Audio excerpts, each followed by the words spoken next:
Bonjour à tous, donc aujourd'hui je fais une petite vidéo pour vous présenter ce que je vais vous proposer bientôt comme exercice. Là j'ai fait une petite pause, j'ai réfléchi un peu à quels outils je pourrais partager qui aideraient les gens tout simplement.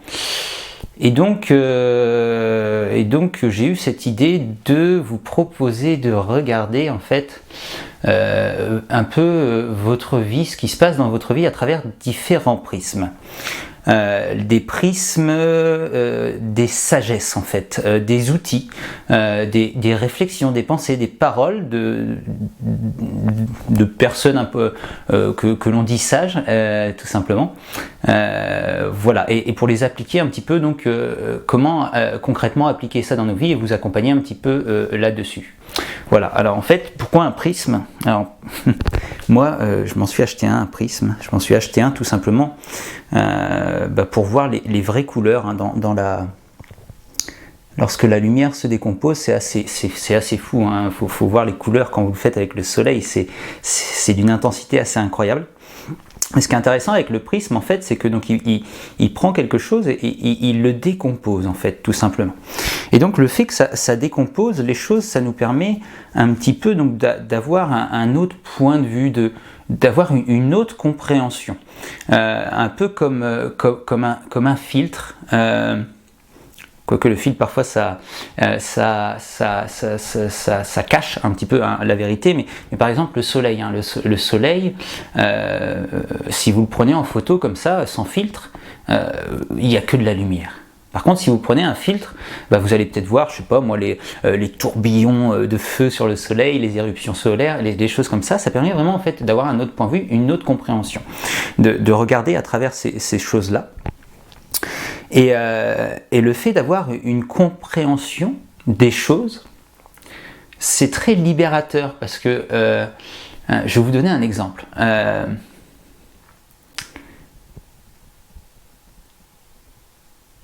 Dans les films, par exemple, voilà, il y a des méchants dans les films. Et parfois, dans les films, on va nous raconter l'histoire des méchants. Et généralement, donc ça va être une histoire assez tragique. Et le fait de comprendre l'histoire, d'être du coup compréhensif par rapport aux méchants, ça nous fait générer de l'amour pour lui, tout simplement, de la sympathie, de la compréhension. Et en fait, c'est toujours libérateur, je trouve, pour moi, la compréhension, en fait, parce que ça nous permet de nous identifier, de comprendre des choses et d'être touché tout simplement et regarder sa vie à travers des prismes qui font que votre propre vie vous touche et vous comprenez des choses, vous faites des prises de conscience, c'est, je trouve, très utile. Dans ce travail que je vais vous proposer, on va utiliser pas mal le mental parce que le but, ça va être vraiment de se questionner un petit peu, de regarder donc vraiment sa vie à travers ce prisme, donc pour décomposer un peu ce qui se passe dans nos vies, pour comprendre et donc faire des prises de conscience tout simplement. Alors ce qui est bien quand on fait des prises de conscience, c'est derrière de prendre des décisions pour faire des changements tout simplement. Voilà.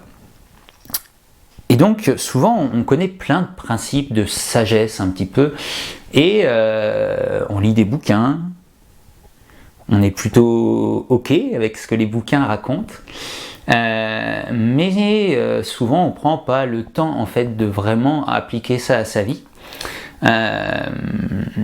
Et donc ça reste un petit peu en surface en fait. Donc voilà, moi j'aimerais vraiment vous accompagner là-dedans, parce que je trouve ça moi personnellement, je le fais pas mal dans ma vie.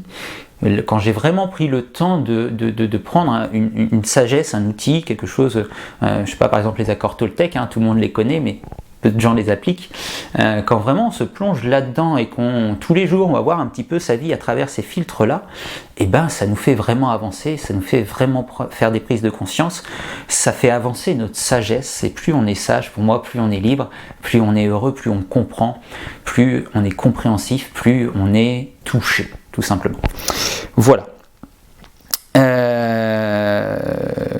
Donc partager des sagesses. Donc les accords Toltec, en ce moment je lis beaucoup Dr Joe Dispenza, notamment son bouquin Devenir super conscient. J'ai pas mal d'idées, il y a tous les outils que je peux utiliser en hypnose, il y a tout plein d'allégories, il y a vraiment tout plein de choses qu'on peut utiliser. Voilà, et donc c'est ce que je vais vous proposer dans les prochaines semaines. Et donc je vais vous proposer ça aussi parce que donc toujours dans l'optique d'aider le plus possible les gens et en me basant sur mon expérience à moi, c'est que l'hypnose en fait c'est pas quelque chose, parce que le but c'est de vous accompagner un petit peu jusqu'à un exercice concret qui utilisera l'hypnose en fait, et l'hypnose en fait on s'en rend pas compte généralement, mais c'est vraiment quelque chose que l'on vit au quotidien, qu'on utilise tous les jours, et de l'hypnose. L'hypnose, c'est simplement vivre quelque chose à l'intérieur de soi. Et en fait, tout ça, c'est très conditionné par ce qu'on appelle les croyances. Je ferai une vidéo pour expliquer ça et je proposerai un petit e-book pour comprendre un petit peu mieux ça, l'hypnose au quotidien, comment ça nous affecte et comment on peut un peu plus le prendre en main. Mais donc le but vraiment en fait d'avoir ces prismes, c'est vraiment pour donc faire des prises de conscience et faire évoluer ses croyances, et donc vraiment en fait sa vie intérieure, parce que sa vie intérieure elle est totalement conditionnée par nos croyances qui viennent de notre vécu. Je prendrai un peu plus de temps pour vous expliquer tout ça. Voilà. Mais donc voilà, je vais vous proposer des vidéos dans lesquelles je vais choisir un outil, une sagesse, une parole d'un maître, de quelqu'un de sage, et donc je vais un petit peu la décortiquer, l'expliquer, peut-être utiliser un petit peu comment fonctionne à l'intérieur, notamment l'émotionnel et le mental, pour expliquer comment un peu cette sagesse peut nous aider, et donc vous accompagner aussi dans un exercice en hypnose guidée pour l'appliquer. Voilà.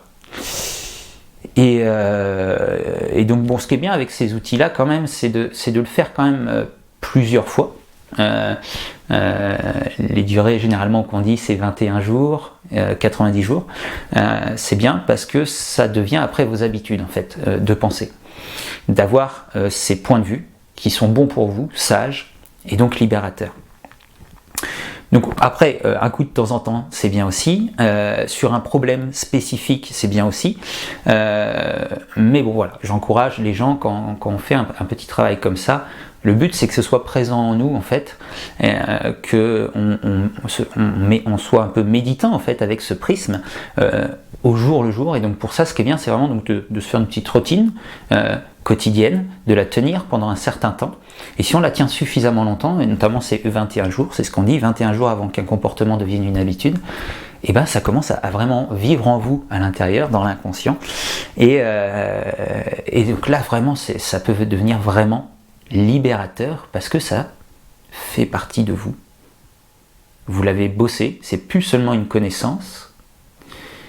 Justement, souvent, en fait, toutes les sagesses un peu qu'on lit, les accords Toltec, je sais pas moi, le pouvoir du moment présent d'Eckhart Tolle, les blessures de Lise Bourbeau, toutes ces choses-là, et ben on les lit et ça reste de la connaissance.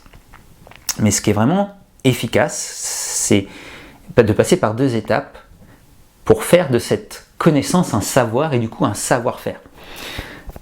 Et donc ces 2 étapes, pour faire d'une connaissance un savoir et un savoir-faire, c'est dans un premier temps la compréhension, et dans un deuxième temps l'expérience, le travail. Ça va ensemble, parce que le travail peut vous amener à la compréhension.